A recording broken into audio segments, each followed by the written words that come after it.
जय श्री कृष्णा। महाभारत का महासंग्राम रक्त से सनी थी, किंतु एक महान योद्धा के हृदय में प्रतिशोध की ज्वाला प्रलयंकारी रूप ले चुकी थी। वो योद्धा और कोई नहीं, पांडव और कौरव का गुरु द्रोणाचार्य का पुत्र अश्वत्थामा था। उसने भगवान श्री कृष्ण से पूछा, हे वासुदेव, मेरे पिता गुरु द्रोणाचार्य अजय अमर थे, उन्हें रणभूमि में एक अर्ध सत्य का सहारा लेकर छल से क्यों मारा गया? क्या यही तुम्हारे धर्म था? अश्वत्थामा का प्रश्न सुनकर भगवान श्री कृष्ण ने क्या उत्तर दिया? क्या भगवान श्री कृष्ण के पास इस अधर्म का कोई उत्तर था, या यह भी विधि के विधान का ही एक हिस्सा था? आइए जानते हैं दोस्तों। भक्ति मार्ग चैनल में आपको स्वागत है। महाभारत की महासंग्राम में धर्म और अधर्म के बीच रेखा कई बार बहुत धुंधली हो जाती है, परंतु गुरु द्रोणाचार्य का वध एक ऐसी घटना थी जिसने स्वयं धर्मराज युधिष्ठिर को स्वयं में डाल दिया था। आज हम उस मर्मिक क्षण के बारे में बताएंगे जब एक पुत्र का पितृप्रेम जगत के पालनहार भगवान श्री कृष्ण के नीति से टकराया। एक गुरु के वध के लिए छल का मार्ग चुनना पड़ा। क्या अश्वत्थामा का क्रोध जायज था, या फिर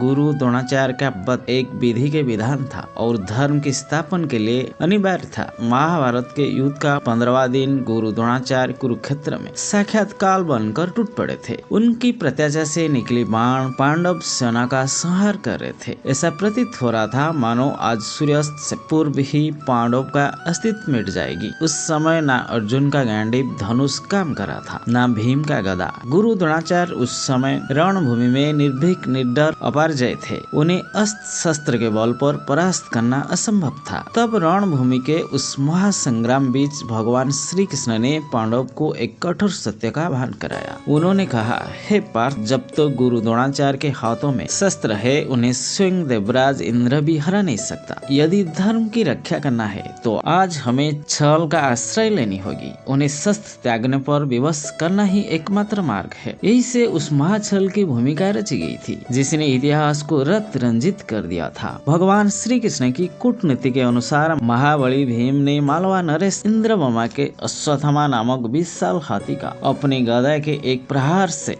वध कर दिया था। हाथी के धराशायी होते ही भीम ने पूरी रणभूमि को गुंजाते हुए भयंकर गर्जनी की। अश्वत्थामा मारा गया, अश्वत्थामा हता। यह उद्देश्य सुनकर क्षण भर के लिए गुरु द्रोणाचार्य के शरीर कांप उठी, उनका हाथ कांप उठा, उनका हृदय व्याकुल हो उठा। किंतु एक पिता का विश्वास अभी भी अधिक था। वो भलीभांति जानते थे कि उनका पुत्र अश्वत्थामा चिरंजीव और महापराक्रमी योद्धा है। उसे भीम इतना आसानी से मार नहीं सकता। संदेह के बादल को चीरने के लिए गुरु द्रोणाचार्य ने उस व्यक्ति की ओर देखा जो धर्म का साक्षात स्वरूप माना जाता है। वो और कोई नहीं, धर्मराज युधिष्ठिर था। गुरु द्रोणाचार्य को पूर्ण विश्वास था अगर तीनों लोगों में भयंकर प्रलय आ सकती है, परंतु धर्मराज युधिष्ठिर के मुख से कभी असत्य नहीं निकला सकता। यही उस क्षण था जब नियति ने एक सत्य के आड़ में सबसे बड़ा छल रचा। रणभूमि में एक विचित्र सन्नाटा था। सबकी दृष्टि धर्मराज युधिष्ठिर पर टिकी हुई थी। गुरु द्रोणाचार्य ने कांपते स्वर में पूछा, हे युधिष्ठिर, क्या मेरा पुत्र अश्वत्थामा मारा गया है? युधिष्ठिर उस समय एक गहरे धर्म संकट में थे।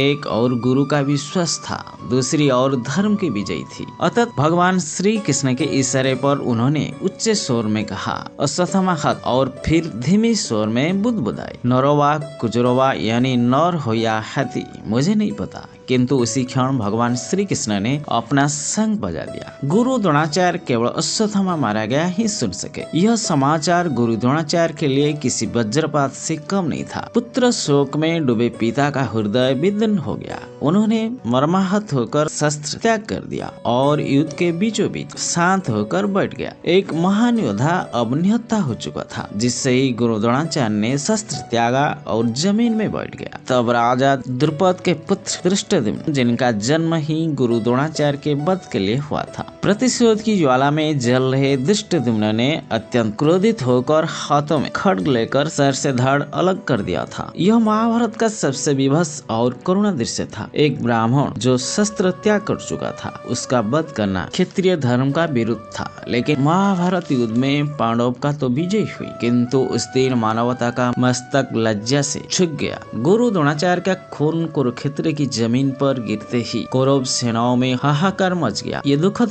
समाचार वायु के वेग से उनके पुत्र अश्वत्थामा तक पहुंचा। पिता गुरु द्रोणाचार्य के वध का खबर सुनते ही अश्वत्थामा का क्रोध प्रलयंकार होकर भड़क उठा। उसकी आंखों से अश्रु नहीं बल्कि प्रतिशोध की अग्नि बरस रहा था। अश्वत्थामा भलीभांति जानता था कि उसके पिता को रणभूमि में हराना असंभव था। यह अवश्य ही कोई कुटिल चाल था। उसने क्रोध में आकर पांडव सेना को ललकारा और सीधा भगवान श्री कृष्ण के सम्मुख पहुंच गया। क्रोध और वेदना से कृपित स्वर में उसने भगवान श्री कृष्ण से पूछा, हे माधव, आप तो स्वयं धर्म के पालन करता हो, फिर मेरे निहत्थ समादिष्ट पिता का वध करवाकर आपने कौन सा धर्म निभाया? यह अश्वत्थामा का यह प्रश्न केवल एक पुत्र का विलाप नहीं बल्कि उस छल पर एक तीखा प्रहार था। वह जानना चाहता था कि सत्य के प्रतीक धर्मराज युधिष्ठिर से भी झूठ क्यों बुलवाया गया। आज उसे भगवान श्री कृष्ण से न्याय चाहिए था। अश्वत्थामा के क्रोधित प्रश्न सुनकर भगवान श्री कृष्ण के चेहरे पर एक रहस्यमयी और गंभीर शांति छा गई थी। उन्होंने अश्वत्थामा की आंखों में देखते हुए कहा, हे अश्वत्थामा, आज तुम्हें धर्म का स्मरण हो रहा है। जरा स्मरण करो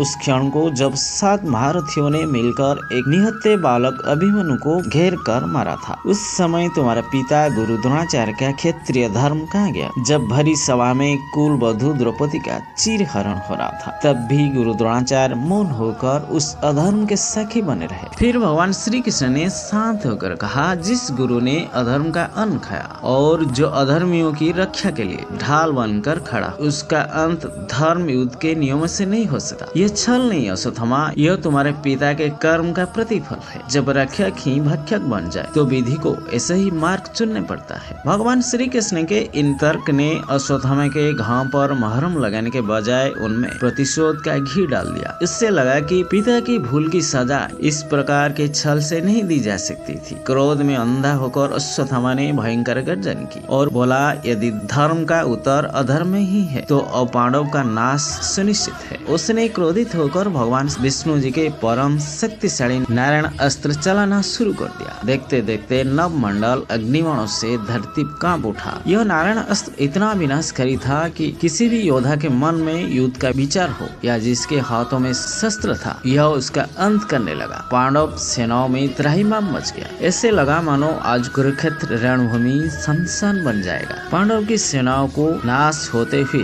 देख भगवान श्री कृष्ण ने तुरंत उच्च स्वर में आदेश दिया, अपने अपने अस्त्र शस्त्र त्याग दो, रथ से उतर जाओ और इस महाअस्त्र के समय नतमस्तक हो जाओ। यही एकमात्र रास्ता है। भगवान श्री कृष्ण के आदेश के अनुसार पांडव ने आत्मसमर्पण कर दिया। नारायण अस्त्र की विशेषता यह थी कि वह निहत्थे पर वार नहीं करता। अंत में वह अस्त्र शांत हो गया। अश्वत्थामा का यह अंतिम प्रयास भी विफल हो गया था, क्योंकि अश्वत्थामा को पता था भगवान श्री कृष्ण पांडव की ओर ढाल की तरह खड़ा है। उनका वध करना असंभव है। यह घटना सिद्ध करता है कि क्रोध और अहंकार से क्या हुआ, छल, क्रोध और अहंकार से किया गया वार विनम्रता के आगे हार जाता है। अश्वत्थामा का प्रतिशोध पूरा नहीं हुआ, परंतु उसके हृदय की यह अमृत अग्नि ही उसे भविष्य में उस जघन्य अपराध की ओर ले गई थी, जिसके कारण उसे चिरंजीव होकर अनंत काल तक भटकने का श्राप मिला था। दोस्तों, महाभारत की यह प्रसंग हमें जीवन की एक सबसे बड़ी सीख देता है। पुत्र मोह और कर्तव्य के बीच का अंतर है। गुरु द्रोणाचार्य महापुरुष और महाज्ञानी थे, परंतु उनका पुत्र अश्वत्थामा के प्रति